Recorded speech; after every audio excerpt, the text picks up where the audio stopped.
ஒரு முறை அனுமான் சின்ன குழந்தையா இருக்கும் பொழுது சூரியனை மாம்பழம் நினைச்சு அதை முழுங்க பார்க்கறாரு. அப்ப இந்த உலகம் இருண்டு போற சூழலுக்கு வருது. அதை தடுத்து நிறுத்தணும்னு நினைச்சு இந்திர பகவான் அனுமன் கிட்ட இருக்கிற சக்தியை மறக்கடிக்க வைக்கிறாரு.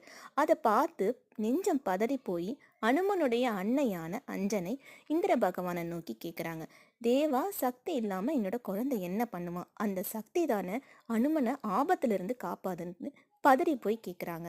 அதுக்கு இந்திரன் சொல்றாரு, அஞ்சனை, நீ கவலைப்படாத. அனுமன் கிட்ட இந்த சக்தியையும் மீறி ஒரு புனிதமான அன்பு இருக்கு.